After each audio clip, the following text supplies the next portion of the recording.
Hi everyone, it's me. Today we're going to look at the life of Texas Jack Vermillion. John Oberland Vermillion, aka Texas Jack or Shoot Your Eye Out Jack, was a professional gunfighter who lived during the latter half of the 1800s. He was best known for being one of the gunmen involved in the Earp Vendetta Ride and for his friendship with Soapy Smith, another professional gunfighter. Vermillion was born in Culpeper County, Virginia, in about 1845. When he was 17, the U.S. broke into civil war, and he ran away from home to join the Union Army. He enlisted as a private in the 2nd Ohio Light Artillery Regiment and served as a member of that unit until his discharge in 1865. After the war, he traveled west to Kansas and began working as a farmhand. But by the end of 1867, he had moved on to Denver, Colorado, where he worked as a bartender. A few years later, he was tending bar at the Golden Age Saloon when he met up with two cowboys, John Wesley Hardin and Billy Tillman. The three became friends and spent some time riding the range together. Eventually, they drifted their separate ways. In late 1873, Vermillion found himself in Dodge City, Kansas, where he worked as a deputy sheriff for a while.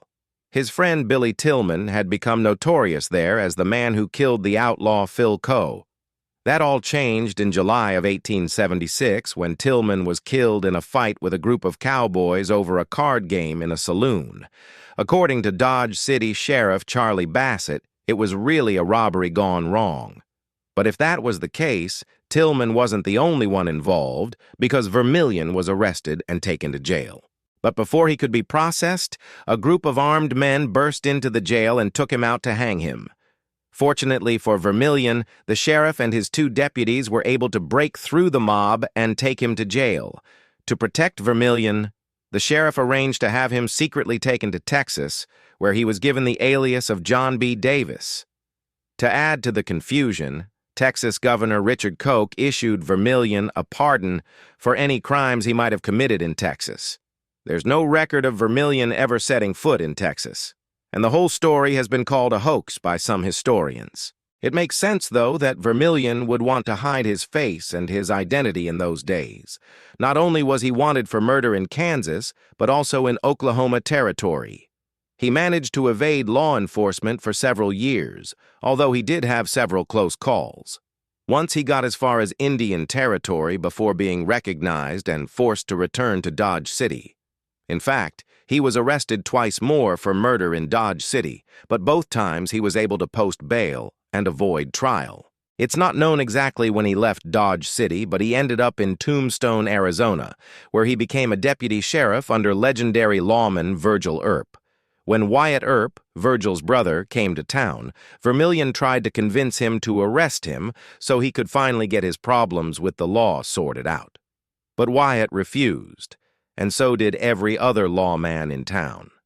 This was probably due to a combination of factors such as the respect Vermillion had earned among his peers, the fact that he was very popular with the local prostitutes, and most likely because his face was too well known in the West for any lawman to risk trying to publicly identify him.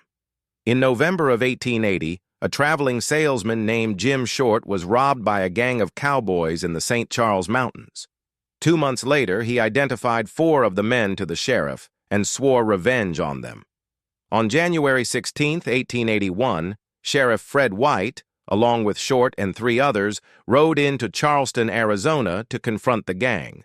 They had tracked one of the suspects, Johnny Ringo, to the Oriental Saloon and confronted him there. Although Ringo drew his gun first, he missed, and the sheriff shot him in the leg. Ringo then placed his hand on White's gun and turned it on him, killing him instantly. As this was happening, one of the cowboys with Ringo shot Short, but he survived. Ringo, realizing the odds were against him, fled and made it out of town before anyone could stop him. Virgil and Wyatt Earp heard about the incident and the fact that their friend White had been killed, and they headed north to help bringing along their brothers Morgan and James, as well as Doc Holliday, who was visiting Tombstone at the time. The two groups met up at a ranch owned by Dan Tipton, who had earlier given refuge to the Earps when they had to flee from Texas. And here is where we meet up with our old friend Texas Jack Vermillion. For some reason, he decided to ride with the Earps and the cowboys into Charleston to clean up the town. Apparently, the men thought the threat of more violence would force the remaining members of the gang to leave town. Although it seems odd that Vermillion would join up with the Earps, since they had a history of beefing with each other, the two eventually became good friends. In fact, he was one of the pallbearers at Virgil's funeral after he was mortally wounded in a gunfight with the Clanton gang. Vermillion claimed he didn't even know the deceased was hurt until after the fight. Since there is no record of anyone ever holding Vermillion responsible for not coming to Virgil's aid sooner, it seems he kept his mouth shut about this little lapse in judgment. Anyway, the plan was to meet back up with the cowboys at a ranch near Charleston. But as the Earps approached the property, they were ambushed by the Clanton gang. The fight lasted only about 30 seconds, but in that short amount of time, Virgil was hit in the side and knocked off his horse. Despite being mortally wounded, he stayed in the fight until the other Earps and their companions were either dead or captured. The cowboys all survived, and shortly after the gun smoke cleared, they headed to town to find any Clantons they could get their hands on. Meanwhile, Texas Jack was nowhere to be seen. The next day, the cowboys and a couple of friends returned to the scene of the ambush to bury the Earp brothers. When they arrived, they found the body of Virgil Earp missing, and in its place was a note saying he had been taken to a ranch owned by Ike and Billy Stillwell. With the intention of getting revenge on the Stillwells, the men split up to cover more ground as they rode toward the ranch. But when they arrived, they found that Virgil was still missing. They questioned the Stillwells, who denied any knowledge of the situation. Then they decided to head to Fort Bowie to notify the military what had happened.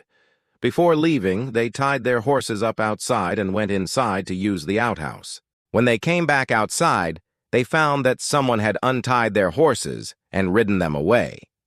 A little while later, they met up with Texas Jack Vermillion, who told them that he had taken the horses because he had to get out of town. It turns out that he had stolen the horses from the cowboys to escape Tombstone, but he still helped the cowboys get their revenge on the Clantons, shooting and killing Billy Clanton in the street and wounding Ike Clanton. After the incident, Vermillion and his friend Soapy Smith traveled to Canada and then to Alaska for a couple of years. But by 1886, they were back in the United States and living in Seattle, Washington, where they worked as detectives. It wasn't long, however, before they got bored with honest work and started dealing faro cards in a gambling hall. Of course, they weren't very good at being honest, and soon the place was robbed of thousands of dollars, which led to the arrests of Smith, Vermillion, and 2 others. While the other 2 men jumped bail, Smith and Vermillion were tried and convicted of grand larceny. They both served less than a year in prison, and upon release tried to make an honest living again, this time working as traveling salesmen. But this career didn't last long either, and soon they were back to pulling cons on unsuspecting people. In August of 1889, they were arrested for raping a woman who had accused them of cheating her at cards. They were charged with assault with intent to rape, but this charge was dropped when the woman recanted her story. The judge, apparently believing the woman's original testimony, fined Smith and Vermillion $100 each and sentenced them to serve 60 days in jail. Halfway through their sentence, the judge reduced their charges to petty larceny and set their punishment at 30 days. Again, the judge likely believed the woman's original testimony, but decided to show leniency anyway. Whatever the true story was, the 2 were released and went back to their lives of crime. Smith and Vermillion were constantly on the move, traveling to California, Idaho, Montana, Wyoming, and Utah. Vermillion was arrested a number of times, usually for carrying concealed weapons, but also for drunkenness and disturbing the peace. Finally, on December 14, 1902, they were arrested for raping a prostitute. This time, there was no question about the evidence, and the 2 men were sentenced to 15 years in prison. They served their full sentences and were released in 1917. Soapy Smith died of a heart attack 5 years later, but Texas Jack Vermillion lived until about 1921. Unfortunately, not much else is known about his life after his release from prison. That concludes the tale of Texas Jack Vermillion. If you enjoyed this video, please hit the like button and subscribe. Thanks for watching.